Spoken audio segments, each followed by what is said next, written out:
So free thinkers, this is part two to the first part of the video. You got to protect your past because it dictates your future. So the part of the video, the first part cut off, there's some audio problems. So this is the second part to it.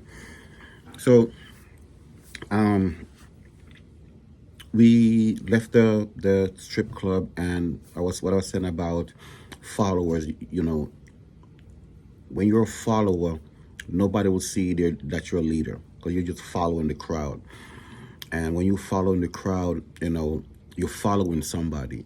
You're following an idea, but it's not your idea. So you got to be careful about following people because they're never going to see the leader in you when you're following them. So we left the club, the strip club, and we went to this place, this other place, and we got to the block. They told us not to park on the block, so we parked on the side streets. So I got on walking around in the block, and I'm looking at, well, there's a whole bunch of parking on the block. Why we don't let's don't park on the block? These are things that you got to start thinking about when you're following people, right? So we went to this particular house, walked into the driveway, walked to the back of the house, went downstairs in the basement, and guy knocked on the door. The guy opened the door, saw who it was, and you know, we all went inside. And I'm saying, this is definitely not what I'm signing up for. This is just not what I'm signing up for. There's rooms there, and there's women there, and you know, people are doing their thing. They got, you know, paraphernalia there. Everybody's doing their thing. So I'm like, bro, this is not what I'm into. I'm not. So I said, you know what though? Adapt up, everybody. So I see you guys later. I'm gonna head out. You see, there are other men there that if they were leaders would have left with me, but because they're followers, they stayed. That's why you gotta have your own mind. That's why I say free thinking. That's why I call this platform free, you know, free thinkers. Because you gotta be able to think for yourself and not follow people. So I left, went home, and my wife said to me, "Is everything okay?" I said, "Everything's fine." You know, they say when you're in the bed, you do pillow talk. I don't pillow talk with my wife about what I do with other people.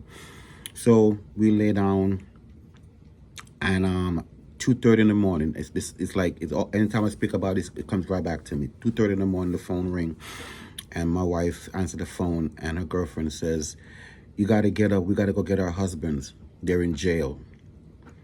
And my wife is looking at me, turned and looked at me. She says, "Our husbands?" He says, "Yeah, they're all in jail." So my wife says, "Paul, get up." So the girl on the phone says, "What you mean, Paul, get up? Your husband is home?" She said, "Yeah, my husband's laying right here next to me." So I got up and said, what's wrong? My wife says, "Oh, the other guys are in jail. What happened?" I said, "I have no idea what happened."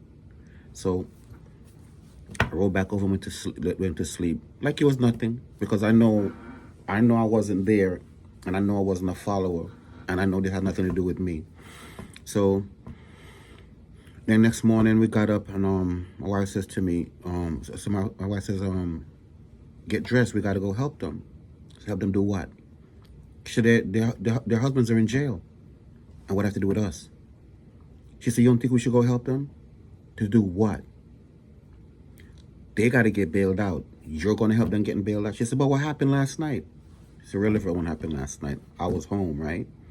She goes, "Yeah, but what happened?" Again, don't worry about what happened. I was home. That's the most important part of it. They'll tell you what happened. Your girlfriend will tell you what happened, but you understand that your husband was home. So we left, went around, we take care in our house. But you know how women are. She wanted to know, because the girlfriends ain't calling her back because they understand, wait a minute, he home, so what happened? So my wife asked me again, and I said to her, again, I was home. Your girlfriend will tell you what happened when they decide to tell you. Long story short, they felt that I called the cops on them because I wasn't there, so I had to be the one who would call the cops. Not thinking, if you're doing things like this, it's illegal. Right? Otherwise, we didn't have to park our cars on the side of the road, walk down the back of a person's apartment, a person's house, go down in the basement, knock on the door. All that stuff is illegal. But when you're not a free thinker, and you follow people, these are the things that you end up in. So, so what really happened was that back then we had a thing called scofflaw, and in the scofflaw, these guys lost their cars, some of them lost their jobs because they wasn't thinking about their family, they're thinking about themselves. So people always say this to people, be a free thinker and think for yourself, because otherwise you're going to follow people off the cliff to your doom. Free thinkers.